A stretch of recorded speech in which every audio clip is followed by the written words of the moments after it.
بسم الله الرحمن الرحيم سودو هذا مالك استو أدون كأد كنو شهين أنا إسعفينو ضدك قاركود وحي كله إن كان وحوصلكوا يا قبيل سنككم مهايو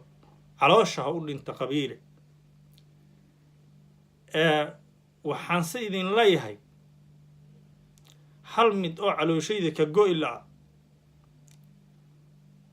oo uu baaqayo dadka gobolka Banaadir ee 5 milyan ee idinka ayaa idin la xilyahay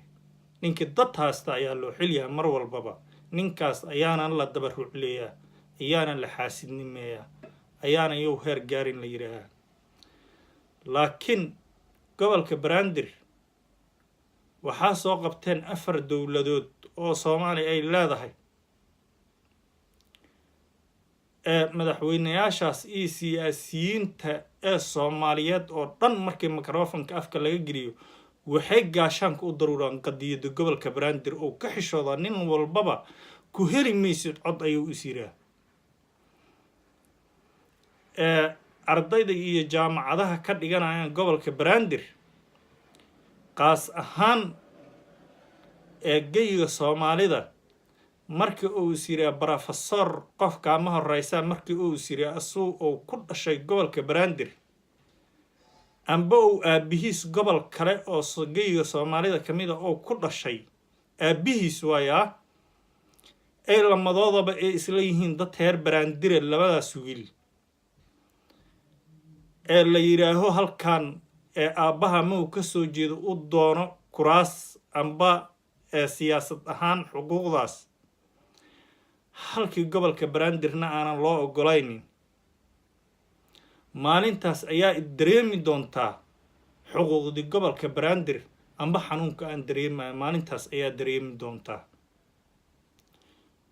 waxaan sabaaq u dirayaa dadka 5 milyan ee heer Banaadir nabadda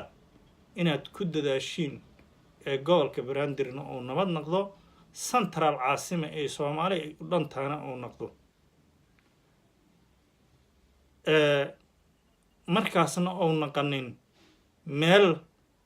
ma arkin oo la isku gacan bidaxeeyo oo codkaas gobolka Banaadir kuraastiisana lama ay cod ay tagdaa dalkana uu xisbiyaal yeesho maalintaas ayay central caasima ay noqon doontaa intii ka dambeeyo walax marag ka hoos lagu soo abaabulo oo Soomaali in lagu kala geeyo ay tahay ayaa meeshaas iiga muuqanayso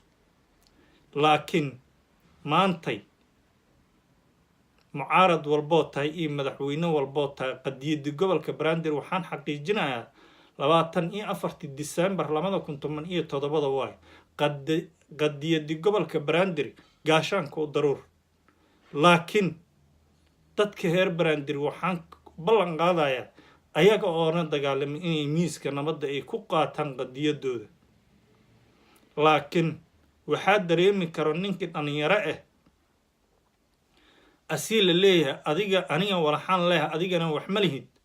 maalintaas ayuu xanuunka ay leedahay maalintaas ayuu fiidiyowgan dib u daalaca doonaa qadiyadan xanuunka ay leedahay salaamu calaykum waraxmatullaah